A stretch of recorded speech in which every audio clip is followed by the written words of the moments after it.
How to add or remove credit or debit card on Shein account. Hello everyone, this is Lisa from Create, Login and Delete. Now let's get started. Launch your Shein app.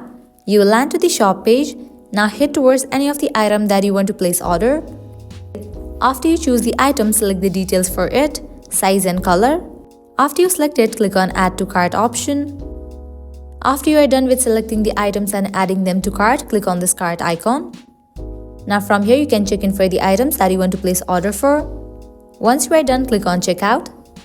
With that, you will land to the order confirmation page. First, you have to select your shipping address and then select your shipping method. Likewise, scroll down. You will see this section of payment method. From here, you can easily add or remove your credit or debit card. If you have added credit or debit card, it's gonna appear over here. If you want to remove it, you just have to click on it and you will get the pop-up of edit or remove. By clicking on it, you will be able to remove the credit or debit card. Likewise, if you want to add it, you will get this option of add a new card. You have to click on it. Now you can fill this, type in your card number, expiry date and CVV and click on confirm. So that's all for this video. This is how you can easily add or remove credit or debit card on Shein account. At the end, if you guys find this video helpful, don't forget to like, share and subscribe. Thank you.